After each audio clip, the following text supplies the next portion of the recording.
Welcome back to Talk with Tay. I'm your host, Taylor Newgart, and this is episode number 9, I believe, the podcast, possibly 10. Not really sure. Welcome back. I know I've been gone for longer than I expected. Again, like I said, in a very difficult time of my life right now currently, and based off of the consensus of what this podcast is based on about, I feel like it's just super, makes sense for me to be transparent with you guys when I'm not doing well either, because how am I able to help other people if I'm just lying to people and being like, oh, I'm all good, I'm fine, when in reality, I'm not. And that's okay. It's okay not to be okay sometimes. And that's kind of where we're at right now. I'm going through a lot. I still want to continue growing with you guys, being there for you guys. So without further ado, let's dive right into this episode. The title of this is Understanding Trauma Bond Relationships. And I feel like this is very important because a lot of people are actually not clear on what a trauma bond truly is. There's more been like a difference of the stigma of what people have been told, think it is, but it's actually not that. So I thought it was just important to bring to light what that actually is, so people that feel like they've been in that, or they think they might have been in that, then they can understand what the difference is and all that realm. I myself have been trauma bonded with people in my life, so I think I can kind of also bring into example of those realms as well. So I kind of want to talk about exactly what trauma bonding definitively is. And it occurs when a person forms an unhealthy emotional attachment to someone who doesn't treat them well, an abuser or a person who's hurt them, anything like that. It can happen in romantic relationships, it can happen in family dynamics, it can happen in friendships, even workplace environments. This bond is essentially created through a repeated cycle of intense emotional highs and lows, making it extremely difficult to leave, even when the relationship is damaging. So that's kind of a little background of it all together, if you guys want to understand that a little bit. And so the psychology behind it, because I feel like that's super important for people to understand, because it's not just a saying. It's not just, oh yeah, I think I'm trauma bonded to this person, or I developed a trauma bond. There's a psychological background of how the brain literally takes your experiences and your treatment from certain relationships and how it, does all of that in your head. So to explain that, the psychological, evidence behind it is that it's trauma bonded is a rooted intermittent reinforcement. And what that means is it's a psychological concept where unpredictable rewards strengthen emotional attachment. So imagine a slot machine basically, and imagine sometimes you win, but most times you're not going to win. But the uncertainty of it keeps you hooked, right? It's that euphoric, what if I win, The same thing happens in relationships. And sometimes the person is loving and kind, and other times they're cruel, distant, abusive, whatever that is. But the brain clings to those rare moments of kindness, reinforcing the belief that if I just do better, they'll go back to loving, to the loving selves that they were before. That's kind of what the brain thinks inside. So it ties also into a cognitive dissonance. Sorry, big words, I know, but just bear with me here. I'm trying to break this down as clearly as I can so people can kind of just really relate this to their own things. So cognitive dissonance basically is where your mind struggles to reconcile with two conflicting ideas, such as this person loves me and this person hurts me. So it's both things together, right? And it reduces the discomfort of these contradictions that people often justify for the abuser's actions, which minimizes the actions that they're doing and why they hold on to the hope that they possibly can change, because there is that fact that, oh, they are good and they are bad. So that's kind of how your brain handles that situation and takes it into account. So I think that's really important for people to understand. I think that it's very important for people to know that the signs of what means you're actually in a trauma bond or have been in a trauma bond in the past. And some of those signs may be that you have to ask yourself, okay, Do you feel emotionally addicted to the relationship despite knowing it's unhealthy? And if that answer is yes, then more than likely you're probably in a trauma bonded relationship. Do you rationalize or excuse harmful behaviors? The answer is yes. You know, do you find yourself constantly waiting for the good times to come because you're yearning to that euphoric feeling of those small good times because they were so good? Or have you always tried to leave, but you always end up coming back? Well, those are like the key things you have to ask yourself when you're trying to determine, okay, am I in a healthy relationship or am I in a trauma bond?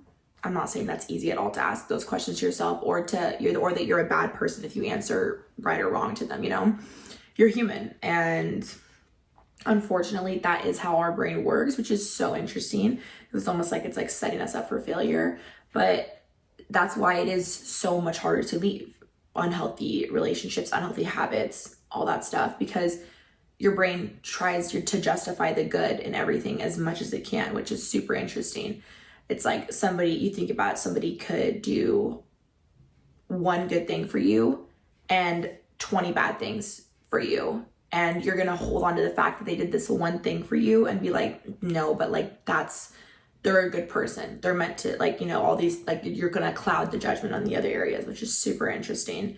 It should be the other way around, but that's just not how our brain works. I think it's because naturally our brains are wired with serotonin and epinephrine, endorphins, to look for the good in people and to want to be, you know, we want to feel love, we want to be loved, we want to show love. It's how humans are, right? So it can be a beautiful thing that our brains naturally want to see the good in people, and it also can be a really harmful thing, because how are you going to protect yourself and be the best version of yourself and hold standards for yourself of what actual healthy relationships are when you are constantly, you know, giving people the ability to come back and hurt you over and over and over again. So those are some questions that you could ask yourself when you are trying to determine that. I myself have been in the same cycle 100%, so I could say that. I've been in it with relationships, I've been in it with friendships, family dynamics, all the same things. And it's really interesting because you don't even think about those things, really. You don't think about it as harmful of the situations that you were in until you're actually out of the situations. Even in the midst of the situation, when you're trying to justify, okay, maybe, you know, maybe this wasn't good that they did, or maybe this is good that whatever.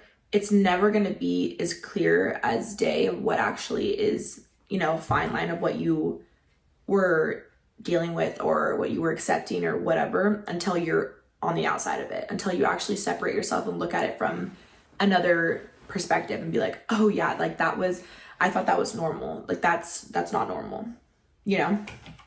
So I get it. I've been there. Now I want to talk about kind of why leaving that cycle feels so impossible to break, and why it's almost impossible for many people to break that cycle. So I want to speak on the 4 stages of the cycle of abuse. And if this is triggering to anybody, then totally understand. Feel free to stop listening. That's up to you. Everybody is entitled to, you know, I respect everyone's opinions. I just want to basically inform, educate, give my honest, raw of what I've been through as well, and what I've learned off of this is too. So there's 4 stages broken down. The first one being tension building stage. This is when small conflicts start to escalate. So you might feel like you're walking on eggshells and you sense that something is going wrong. Then the abuser might be getting irritable, distant, critical, making you anxious, okay? The second stage is the incident, where the abuse essentially occurs. And this can be all types of abuse, so that's not brought down to one specific thing. But this is when the actual abuse happens, whether it's emotional, physical, verbal, sexual, psychological. This is where the victim experiences pain, fear, confusion, hurt. That's that stage. The third stage is the reconciliation stage, where it's quote unquote the honeymoon stage. So it's after the abuse occurs. The abuser might apologize. They might love bomb you. They might shower the victim with affection. They might promise to change. They might downplay what happened.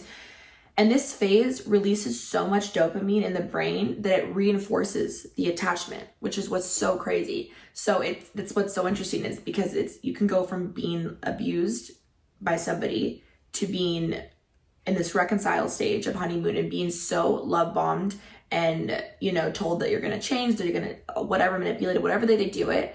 And it brings you right back to that euphoric first feeling of the good that they were from the original, whatever you're comparing them to, like I had said in the first few minutes. And the fourth stage is the calm phase. And this is when things are okay for a while again. It's after that euphoric dopamine hits, where you're in that honeymoon where you had to like reconcile back after the abuse occurs. Now you're in the calm. It's just kind of just flat. You're at baseline. You guys are just kind of coasting. Nothing's bad, nothing's great. It's just you guys are good. And then the cycle will repeat, because it always repeats. That's how it works. Often the times the victim becomes conditional to tolerate the abuse. So it almost as hoping that the honeymoon phase will then last longer. Maybe if this abuse is even worse, then maybe I know that at least he or she or whoever it is will try twice as hard to fix whatever they just broke or hurt, whatever that may be. So that's kind of how that goes. And the 4 stages, like I said, it's a cycle. The cycle will continuously go around and around and around until you break it or until you leave it. Sometimes people bring out that part of other people in relationships or friendships or whatever, even if that's not who they are as an individual. And that's super interesting. And it can be really sad, because sometimes certain people are just triggers to people, and that person might just be a trigger in a way that makes that type of relationship occur. And that doesn't mean that that's how they're going to be with everybody. It doesn't mean that that's how they are with everybody. But when you are that person in that situation, understanding that cycle is a cycle, and it's a cycle for a reason, then it's not going to change. So unless you're okay with knowing that this is the cycle that you will be in forever with that person or with that, those people, then you have to be okay with that. And if you're okay with that and that's the way you want to live your life, then fuck, who am I to tell you, right? That's your life. Me, I'm like, actually, no, I'm not going to do this anymore, because we got to love ourselves. We have to love ourselves enough to respect ourselves, to love ourselves, to hold ourselves to a higher standard. And I always think to myself, especially when it comes to relationships and stuff, that when I'm in this situation, okay, one day I'm going to have children. I'd love to have children one day, right? I want to be a mom. And my biggest fear is I do not want my children to ever see me in that cycle with my partner or their parent or whatever it is, and think that that's okay, that that's what love is, right? Because I grew up like that. I grew up with trauma bonds, parents and family members, and we were all trauma bonded together. And it's showing the child that this is like, that's what love is. This is the standard you hold yourself with. I don't know if you guys have all any of you have watched the new movie It Ends With Us. If you haven't, I recommend it. Go watch it. Great movie. But it explains this in it as well. It explains the trauma bond, and it explains the cycle of abuse. And excuse me, first of all, that movie wrecked me, but that's a whole other issue. But exactly what it is. And really, so the cycle doesn't stop until it ends, until you end the cycle. You have to be the one strong enough to end the cycle, because this cycle will be generational. It will pass down for over and over and over again, this trauma bond. It's not because of just a situation. It's what you see, it's what you learn, it's what what you find is, okay, this is what this is what's showing me what type of person I'm supposed to love. This is what love is. This is how treatment is. This is how relationships work. And when it becomes so normalized to you and that's what you're seeing, of course, that's what you're going to be looking for. And that's what you're going to be accepting and tolerating. And, why would you not? You're watching and you're learning. That's what we do. So that movie explains that perfectly, about how, mom was with an abusive man, stayed in the relationship for her family because she felt like she had no other out, and she felt it would be harder to leave. It is 9 times out of 10, women or men in an abusive relationship think that it is actually harder to leave than it is to stay in that abusive cycle. And that's the so disheartening thing, because it does take more strength to actually leave. Exactly kind of how it went down to her, you know. So like she said, the actor and the mom did that, and she had so much resentment towards her mom because of, why did you allow this to happen? Why did you allow, you know? And she, you know, saying, I would never let this happen to me. I would never do that. And then look, she ended up in the same situation, which is a lot of times what happens. We say we're not going to end up like somebody, we're not going to let anything happen. Same things when it comes to like sexual assault, any type of abuse. People always say, oh, I would never let that happen to me. Okay. So then when it is happening, then how are you going to feel, right? A lot of times people try to justify their abuse compared to other things.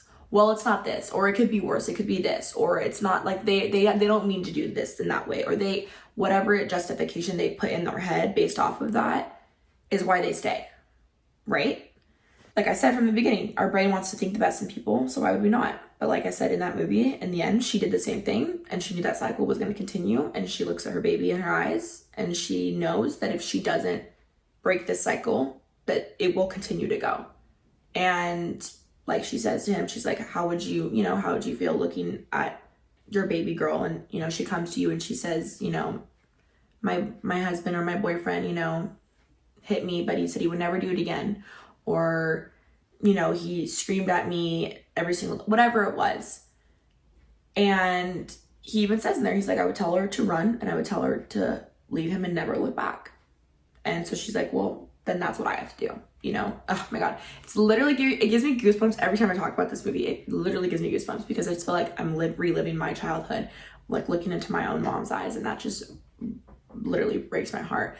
But it is true. Like she had to have the strength herself to be able to do it and break the cycle. And it took years. It takes an average of 7 times for somebody, whether that's a man, a woman, whatever it is, to leave some sort of relationship that's abusive in some sort of way. 7 times for somebody to actually be able to leave and not come back. So it's a process. It's not easy. I'm not saying it's easy in any type of way.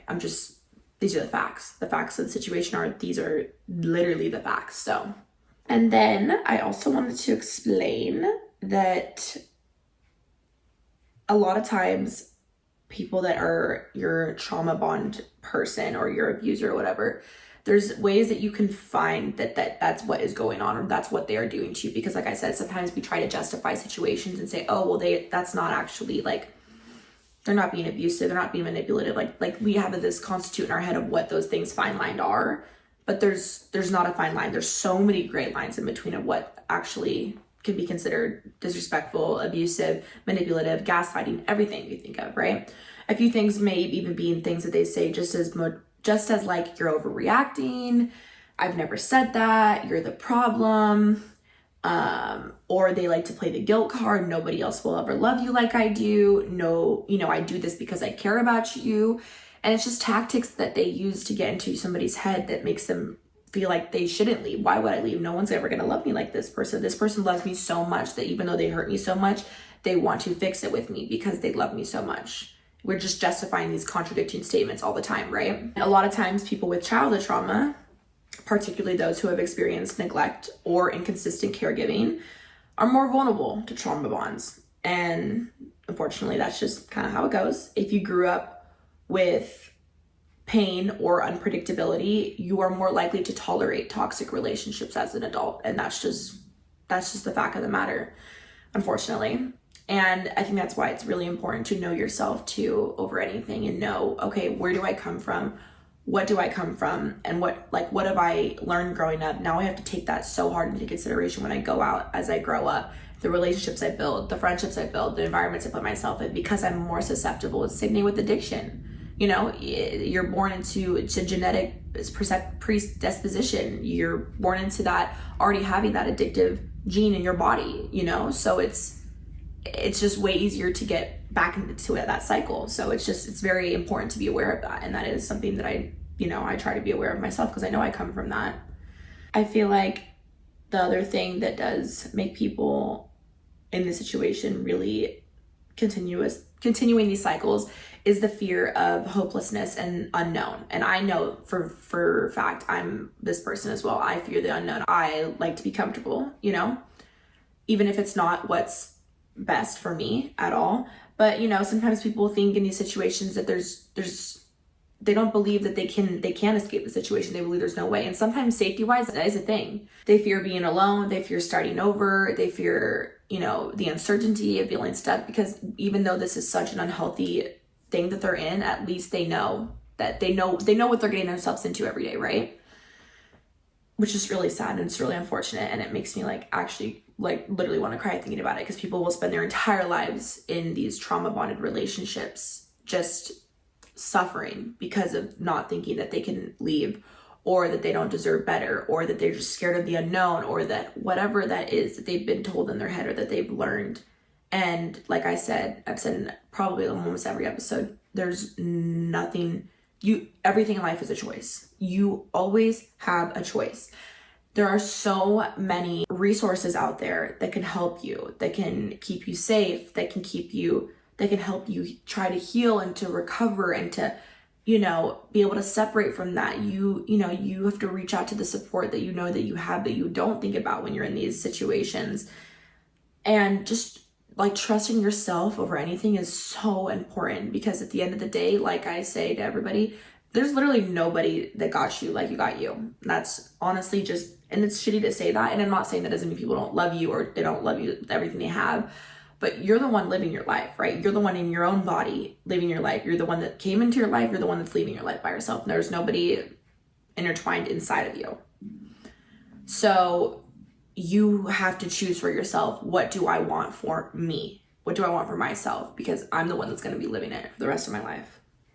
And then into that, I would say that some ways that we could, like I said, I would love to just hear people's stories about this. And I want them to know that there are so many steps that you can take to regain control, to heal, to move past. And I think that a few of those things to know about are, one, recognizing that you're in a trauma bond or that you've dealt with a trauma bond. The first step is always acknowledging. So recognizing the trauma bond. The next thing would be to practice strategies for breaking free, such as going no contact being the most effective. It's not impossible, but it is possible to set boundaries. Surrounding yourself with a support system, like I just said. Keep a support system. You need that support system right now. I need a support system in the life I'm going through. Like, you are not alone. Know that you are never alone. There are people out there. Therapy is so important. And I know some people don't believe in it, and that's okay. That's okay if you don't. And it's okay if you've never tried it. It's okay if you've always been hesitant about it and you have your own, persona on it. I get it. But just try it. See what it does. You're never going to regret trying something. You're only going to regret the things you didn't try. So try it. Talk to somebody. Use your tactics that they learn in trauma-based therapy that help emotional wounds of people that have left toxic relationships, such as EMDR tactics, which is eye movement desensitization and reprocessing, and all of these things that we have really come to grow as human beings, learning and educating, and just all these things that we can do for people. And rebuilding that self-worth, so important. To rebuild that self-esteem and learn that what you lost, what you gave yourself to somebody, and what you sacrificed, because you sacrificed yourself, you sacrificed who you were, you sacrificed your morals, your dignities, your values for an individual, and remembering those things, remembering who you are, what you want, and what you deserve. The big thing as well. And knowing that you're not alone. Like I've said, there's probably more people in this world, more people even around you in your line of people that have been through similar situations or in relationships with that you don't even know about, that they might not even know about. And many people have broken free from them, and they've gone to build fulfilling, healthy relationships. And it does not mean, like I said, that's just because you're in one relationship like that's how the rest of them are going to be. You can break the cycle. You can. You have the power to, and there will be somebody out there that will be there for you when you break the cycle. Somebody will love you way better, the way that you're supposed to be loved, once you actually do that hard work. And I'm not saying it's going to be easy. I'm not saying that it's this easy thing. It's not easy at all, but it's worth it. And it's the same thing how I feel right now. Why, you know, would I just coast along and then for the rest of my life, after a few years, have to be struggling, working every day of my life? Or would I hustle my ass as hard as I can right now so that once I have children one day and have a family, that I can be able to enjoy the rest of my life? It's whatever way you want to look at it. Do I want to suffer for a little bit now and then be able to enjoy the rest of my life? Or do I want to suffer for the rest of my life for the small euphoric feelings that this individual brings me at X amount of times? And that's about it. So I hope you guys enjoyed that. I want you guys to know just how important trauma bonds are and how they are so powerful, so powerful. But what's even more powerful than them is you. You are more powerful, which is cheesy to say, but healing is a journey, and taking the first step of even acknowledging and understanding what these things are is so vital. And I hope that if I could only just help reach out to one person in this, that they're listening and hearing that and taking their own situations into account and really trying to rethink about, you know, what they're doing. That's all I want to do. And it's not intended to be towards anybody. I don't want to have anybody feel attacked towards this or feel judged if they are in a similar situation, because like I said, I know firsthand how hard it is. And this is coming from a place of love, humility, grace, knowledge, education, all of that. That's all. And like I said, I'm always here if you want to reach out. I love when you guys reach out to me and just share your own things, how you feel about things and your own situations, and how that, you know, hearing things about how I talk about them, how you kind of intertwine the two. And that's just, it's a really, really special thing to me. And I hope that I can build a community to where we can all be strong enough to support one another, because like I said, we're all human. We're all in the same team here. And as much as we don't think we are, we really are. Everyone deserves to be happy. Everyone deserves to be loved. And I hope that this kind of reinstated that to some people, whoever was listening. Thank you guys so much for listening to this week's episode. So appreciate you guys bearing with me during this difficult time in my life, because I am human as well, and I'm not having the best time. But you know what? I'm powering through, hustling, still doing my thing, seeing the good in all, only fearing God. That's all we can do. Please, like I've said so many times, if you are on a streaming platform, Spotify, Apple Podcasts, Podbean, whatever that is, please download the podcast, like it, share it, whatever. If you're on YouTube watching, please subscribe, hit the like button, share it, send it, love it. I am so appreciative of you guys. If you could do that, it really, really, really helps me out, and it helps get the word out, and that's all I want to do. So yeah. Like I said, this will probably be the last week that I'll be by myself. I think next week I'm going to bring on a guest. So if you're interested in seeing what that entails, I think you guys will like this. So you know what? Stay tuned. Stay tuned for next week. See who the guests are. And we're going to just keep on grinding it out. But I love you all. And I'm so thankful to still be here talking to you guys. So I hope you guys have a blessed day. Thank you so much. I'll see you next week. Bye.